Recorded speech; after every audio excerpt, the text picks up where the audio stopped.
What's up, tropang cowboy? Mag-ingay!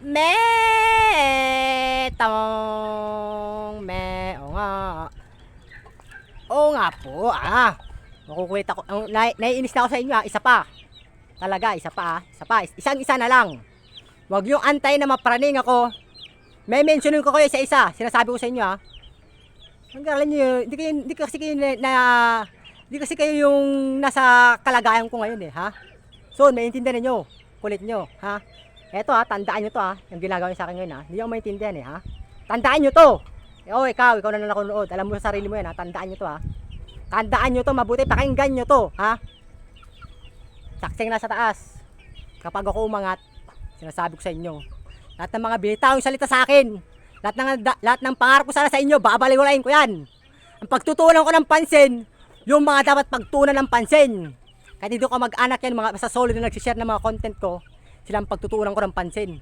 Wala kayong kwenta Wala talagang kwenta. Bakit nagpahalan ba ako, Andun na nga tayo, Sa trabaho, wala na ako ng respeto sa inyo dahil sa mga pinagsitat nyo sa akin, Andun na tayo po sa trabaho. Palibase kasi hindi kayo yung vlogger, Hindi man, nakapagbitiw po ako ng kahit pa paano, medyo pa tayo, nakapagbitiw nga po ako ng salitang hindi ko minamadali. Kaso, ang problema nga po, tuwing naiisip ko si Papa ko na may sakit. Total na, ayoko sanang i-vlog to, Ay, paawipik, Yan ang ninyo, Gusto ko kaagad, matupad yung katuparan niya, Ako, sinasabi ko, Yan, pumapasok yan dito. Sige, mag-message pa kayo. Kaya binablock ko yung mga nagme-message sa akin, Sige, mag-message pa kayo para magawa ko ng magandang content, Huwag lang ninyo antayin. Talaga na mapraning ako. Yan, napapraning na ako.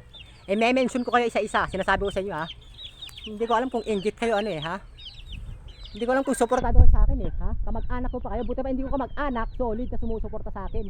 Saka yung mga kapwa ko bagger, Kayo, wala kayong kwenta. Tik na yan. Isa na lang. May mention ko talaga isa-isa kayo, Thank you. Tawang kaya mga basher dyan, pumasok ko dito para magawa ko ng mga content. Dahil naprapraning ako, kaysa sila yung i-mention ko isa-isa, huwag lang antayin. Mga basher dyan, gumawa kayo ng content. Tangwang-wang, Tsaka sa mga po dyan, yung mga nayakap ko na, please naman po, respect po kayo. Alam nyo naman pong inabol ko yung running to 5K. Pinapangaw po, hanggang pa ako magpakabaliw-baliwan para lang sa pangarap ko, sa mga taong naging parte ng buhay ko. Yung solid lang po, Pero yung mga nagchat sa akin na ganyan, hindi na ako naintindihan, Palibasa yung mga may yung mga yan, Okay, thank you, love you all. Tawang